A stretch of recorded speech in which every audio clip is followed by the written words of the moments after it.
Сегодня президенту России Владимиру Путину исполняется 73 года. Первым лицом государства он стал в 1999 году. И вот уже почти четверть века принимает судьбоносные решения на благо граждан страны.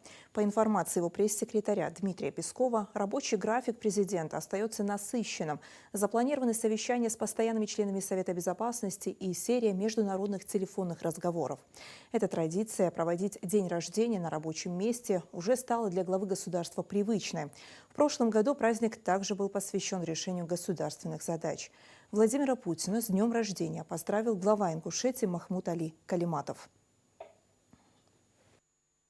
Успехи нашего государства напрямую связаны с вашей политической волей, мудростью и талантом национального лидера. Благодаря вашему личному участию на Северном Кавказе установлен мир. Экономика всех, без исключения республик СКФО, как и других субъектов Российской Федерации, динамично развивается и демонстрирует стабильный рост. Благодаря реализации национальных проектов уверенно воплощаются в жизнь самые смелые замыслы в социальной, культурной и образовательной сферах, а также в науке. И это, безусловно, способствует росту качества жизни в Ингушетии. Жители республики поддерживают все ваши инициативы по укреплению обороноспособности и защите суверенитета нашей страны. От всего ингушского народа и от себя лично желаю вам крепкого здоровья, успехов в осуществлении намеченных планов и плодотворной работы на благо великой России.